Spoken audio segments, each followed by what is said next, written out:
नमस्कार, जय हिंद। आप सभी का स्वागत है राग परिचय की इस सीरीज में।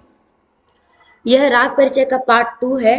पार्ट 1 में हमने कल्याण थाट और काफी थाट के अंतर्गत आने वाले रागों के बारे में जाने, और इसमें हम राग थाट बिलावल, थाट पूर्वी, थाट मारवा और उसके अतिरिक्त और जितने भी थाट के अंतर्गत आने वाले राग हैं केंद्रीय विद्यालय सिलेबस के अनुसार, उसको जानेंगे। राग से बहुत सारे क्वेश्चन आते हैं। अगर राग का कॉन्सेप्ट आपका क्लियर हो गया और आप बना लिए इसको अच्छे से, तो अच्छा नंबर आप स्कोर कर सकते हैं। आइए आगे बढ़ते हैं।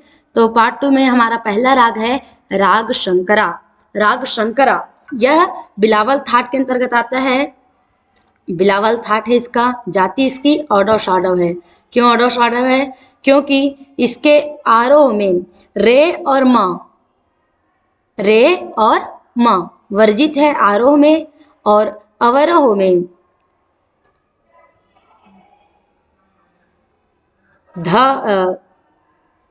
अवरोह में जो है मध्यम वर्जित है। रे और म वर्जित है आरोह में और अवरोह में मध्यम वर्जित है, इसलिए इसकी जो जाति है वह क्या हो जाएगी? ऑडव शाडव। जाने के टाइम पे 2 स्वर वर्जित है, आने के टाइम पे 1 स्वर वर्जित है। आरोह में ऋषभ मध्यम वर्ज, अवरोह में मध्यम वर्ज, शेष स्वर शुद्ध लगता है। अवरोह में धैवत अल्प लगता है, कम लगता है। वादी संवादी इसका क्या है? गंधार और निषाद, गनी, जैसे यमन का है वैसे ही। इसका जो समय है वह रात्रि का द्वितीय प्रहर है। रात्रि का द्वितीय प्रहर अर्थात 7 से 10 के मध्य। शाम के जो 7 है और उसके 10 के मध्य जो गायन समय होता है, रात्रि का द्वितीय प्रहर, इसमें इसका गायन समय है। विश्रांति स्थान अर्थात कौन कौन से स्वर पे हमको न्यास करना है, रुकना है, तो वह है कौन कौन सा है? सा, ग, प, नी प ग सा। सब स्वर शुद्ध लगते हैं इसमें। आरोह में ऋषभ और मध्यम को वर्जित करेंगे, तो इसका जो आरोह हो जाएगा वह सागा पनी धसा हो जाएगा, और अवरोह में मध्यम वर्ज है सानी पग प ध पग। ध यहाँ पे प के बाद फिर ध पे क्यों गए हैं? क्योंकि अल्प लगा है। आगे बढ़ते हैं। राग शंकरा की प्रकृति क्या है? उत्साहपूर्ण है, स्पष्ट तथा प्रखर है, वीर रस से परिपूर्ण है। स्वर विस्तार मध्य सप्तक में अधिक होता है और उत्तरांग व तार सप्तक में किया जाता है। उत्तरांग प्रधान राग है यह। जब गंधार को गाते हैं तो गंधार के साथ ऋषभ का कर्ण लेते हैं, और पंचम को गाते हैं तो पंचम के साथ गंधार का कर्ण लेते हैं। ऋषभ और धैवत पे कभी न्यास नहीं करेंगे। आरोह में तो ऋषभ वर्जित ही है, और अवरोह में जब लेते हैं तो धैवत को तो अल्प ही लेते हैं और ऋषभ को भी अल्प लेते हैं। धैवत को भी सीधा न लेते हुए गपनी दशा इस प्रकार वक्र रूप में लिया जाता है।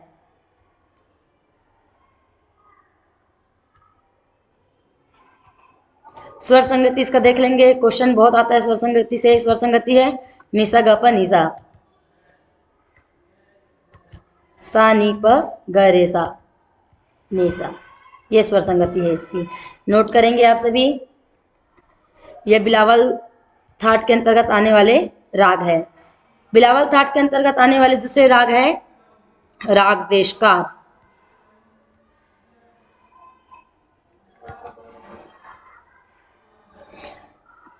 राग देशकार, इसके जो स्वर है मध्यम और निषाद इसमें वर्जित है, और अन्य स्वर जो बचे हुए स्वर हैं जैसे सा, रे, ग, प, ध, ये जो स्वर है वह शुद्ध लगता है। चूंकि इसमें 2 स्वर वर्जित है, इसलिए इसकी जाति क्या हो जाएगी? ऑडव ऑडव हो जाएगी। 5 स्वर लग रहे हैं आरोह में भी और अवरोह में भी। बिलावल थाट के अंतर्गत है। वादी संवादी क्या है?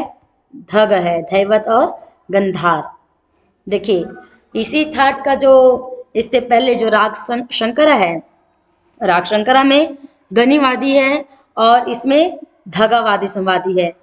तो ध पे उसमें बिल्कुल अवरोह में एकदम अल्प प्रयुक्त किया जाता है, और इसमें न्यास बिल्कुल भी नहीं है दैवत में, शंकरा में। और इसमें वादी संवादी ही इसका क्या है, दैवत है। वादी दैवत है और संवादी गांधार। दिन के प्रथम प्रहर में इसको गाया जाता है। दिन का प्रथम प्रहर अर्थात कौन सा समय हुआ, 4 से 7 के मध्य, दिन के 4 से 7 के मध्य। विश्रांति समय है, स्थान जो है सापध साधप, आरोह में सापध, अवरोह में साधप। न्यास करेंगे इस स्वर पे। मुख्य अंग इसका देखेंगे, सारे ग प ध ग प सा ध प प ध ग प ग रे सा रे ध सा। ये इसका मुख्य अंग है, याद रखेंगे। मुख्य अंग आ जाता है क्वेश्चन में, आरोह अवरोह।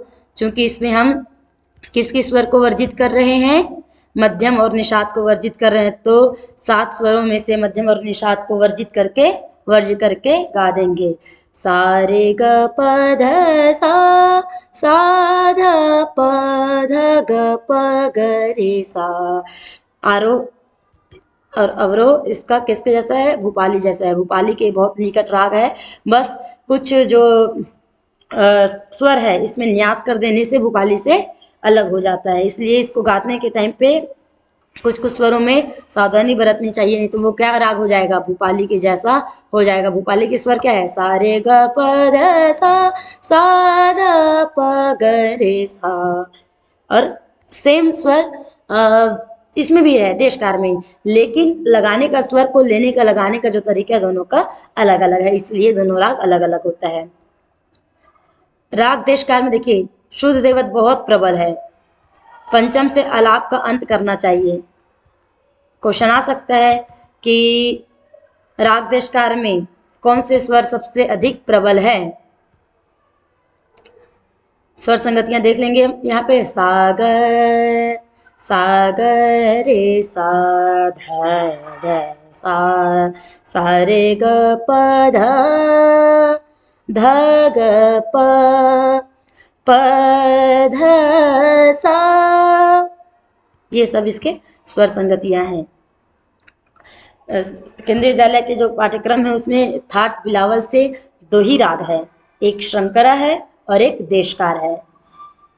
इसको याद रखेंगे, शंकरा भी थाट बिलावल के अंतर्गत है और देशकार भी थाट बिलावल के अंतर्गत है। शंकरा का जो गायन समय है रात्रि का द्वितीय प्रहर है और देशकार का दिन का प्रथम प्रहर है। शंकरा में गनी संवादी वादी संवादी है और उसमें धागा वादी संवादी है देशकार में। इसमें आरोह में ऋषभ और मध्यम वर्ज्य है और उसके आरोह में क्या क्या वर्ज्य है, मणि वर्ज्य है, भूपाली की जैसे मणि बरज गाय। तो जैसे भूपाली वैसी इसमें भी मध्यम और निषाद वर्जित है। बाकी दोनों में स्वर शुद्ध लगते हैं, चूंकि बिलावल के अंतर्गत है तो बिलावल थाट में स्वर शुद्ध ही लगता है। तो इसमें भी जो बाकी जो जितने भी स्वर लगते हैं सभी शुद्ध है।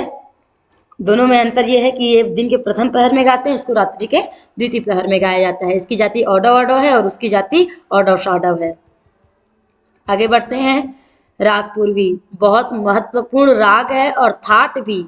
थाट पूर्वी के अंतर्गत बहुत सारे राग हैं जो सिलेबस में दिए हैं। लगभग जितने भी प्रसिद्ध राग है, जो प्रचलित राग है पूर्वी थाट के अंतर्गत, सभी थाट प्रचलित अप्रचलित दोनों राग जो है पूर्वी थाट के अंतर्गत है और ये इसमें हमारे सिलेबस में दिया हुआ है। तो आप बहुत ध्यान से इसको पढ़ेंगे, देखेंगे सभी राग पूर्वी। पूर्वी से समझ में आ रहा है कि यह जो है पूर्वी थाट का आश्रय राग है। आश्रय राग अर्थात जैसा थाट वैसे ही राग, सेम टू सेम, कोई अंतर नहीं है।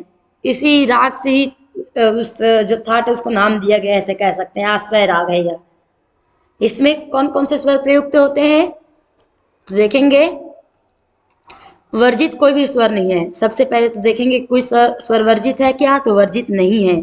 इसलिए इसकी जाति जब 7 स्वर प्रयुक्त हो रहा है आरोह और अवरोह दोनों में, तो इसकी जाति क्या हो जाएगी, संपूर्ण संपूर्ण। दोनों मध्यम लग रहा है, अर्थात तीव्र मध्यम और शुद्ध मध्यम। ऋषभ और धैवत कोमल है। रेधा कोमल, तीव्र मध्यम, पूर्वी थाट का पहचान है। पूर्वी थाट में क्या रहता है? रे और ग जो है कोमल रहता है और मध्यम तीव्र। 3 विकृत स्वर रहते हैं इसमें, और अन्य स्वर जो है सा, सा और उसके बाद फिर प, ये दोनों तो अचल ही, इससे तो विकृत होता ही नहीं है। इसके अलावा जो नी है वह शुद्ध लगता है। तो रे और ध, गंधार भी इसमें क्या है? ये ध हो जाएगा, ध ग नहीं होगा। गंधार भी शुद्ध स्वर है। तो रेधा कोमल, म तीव्र, अन्य स्वर शुद्ध, सभी स्वर प्रयुक्त है, इसलिए इसकी जाति संपूर्ण संपूर्ण है। थाट पूर्वी है। वादी संवादी गंधार और निषाद है। तीव्र मध्यम लग रहा है, जैसे यमन में भी तीव्र मध्यम लगता है और वादी संवादी गंधार निषाद है। वे उसी से याद करेंगे कि यमन की भांति ही तीव्र मध्यम है इसमें, तो इसकी भी जो जाति सॉरी वादी संवादी है। वादी गंधार और संवादी निषाद है। दिन का चतुर्थ प्रहर अर्थात 1 बजे से 4 बजे के मध्य दिन की